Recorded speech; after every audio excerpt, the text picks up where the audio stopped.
কেইটামান খবৰ মাজলৈ আহিছো ভোগালী বিহুৰ আনন্দ উৎসাহৰ মাজতে টিয়কত এটা ভয়ংকৰ দুৰ্ঘটনা সংঘটিত হৈছে প্ৰতি নিশা স্কৰপিঅ বাহনে মহতিয়াই নিলে 6 জন লোকক দুৰ্ঘটনাত হিতাতে নিহত হ'ল 2 জন যুৱক সংকটজনক অৱস্থাত আন 4 যুৱকক জেএমচিএইচ লৈ প্ৰেৰণ কৰা হয় টিয়কৰ বামুনপুখুৰী দিহিঙীয়া গাঁৱত এই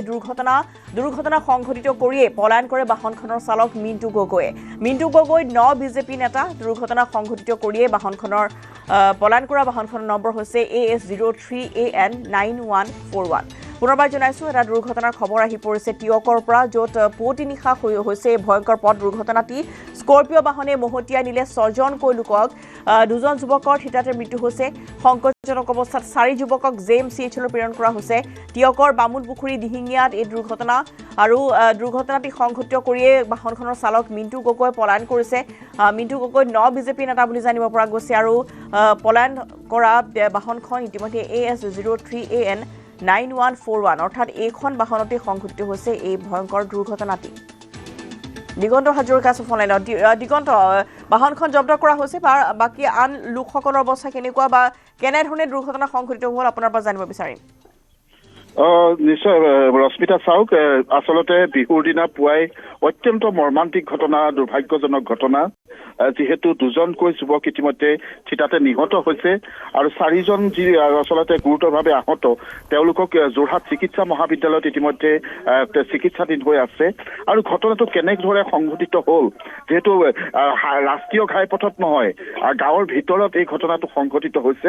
দিহিঙীয়া গাঁও বামুনপুখুৰী আৰু সেই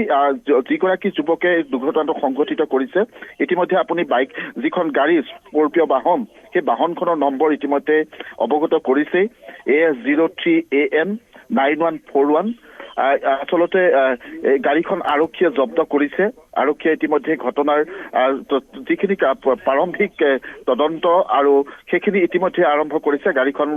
টিয়ক আৰক্ষী থানাই এতিয়া এই মুহূৰ্তত জব্দ কৰিছে আমি সংকটজনক যিমান দূৰ জানো যে 4 জনৰ অৱস্থা যথেষ্ট তেওঁলোকেও আঘাতপ্ৰাপ্ত হৈছে আৰু তেওঁলোকে কিমান সংকটমুক্ত সেই কথাটো আৰু কিছু সময়ৰ পিছতে আমি অৱগত কৰিব পাৰিম কিন্তু এটাই কথা যে ভোগালী বিহুৰ এই পুৱা এই খবৰটোৱে কিন্তু সমগ্ৰ টিয়ককে জোকাৰি গৈছে অত্যন্ত যিহেতু মৰ্মান্তিক ঘটনা আমি পৰৱৰ্তী সময়ত এই ঘটনা কেনেদৰে সংঘটিত হ'ল যুৱকজনে কেনেদৰে নিচাসক্ত হৈ কৰিলে নে আন কি আসলতে সেই গোটেই কথাখিনি আমি কিছু সময় পিছতেই সবিস্তাৰে জনাব পাৰিম ৰশ্মিতা ধন্যবাদ জনাইছো দিগন্ত আপোনালৈ আৰু এটা মৰ্মান্তিক ঘটনা ইতিমধ্যে বাকী 4 জনৰ অৱস্থা সংকটজনক বুলি জানিব পৰা গৈছে আৰু ৰাষ্ট্ৰীয় ঘাইপথত নহয় গাঁৱৰ ভিতৰত এনেধৰণৰ এটা দুৰ্ঘটনা সংঘটিত হ'ল য'ত স্কৰপিঅ বাহনে মহতিয়াই দিলে পথাচাৰীক য'ত 4 জন যুৱকক বৰ্তমান জেএমচিএইচ লৈ প্ৰেৰণ কৰা হৈছে বুলি জানিব পৰা গৈছে আৰু দিহিঙীয়া গাঁৱত টিয়কৰ বামুনপুখুৰী দিহিঙীয়া গাঁৱত সংঘটিত হ'ল এই শোকাবহ দুৰ্ঘটনাটি বিহুৰ বতৰতে পুৱতি নিশা সংঘটিত হোৱা এই দুৰ্ঘটনাই কিন্তু অঞ্চলজুৰি বৰ্তমান চাঞ্চল্যৰ সৃষ্টি কৰিছে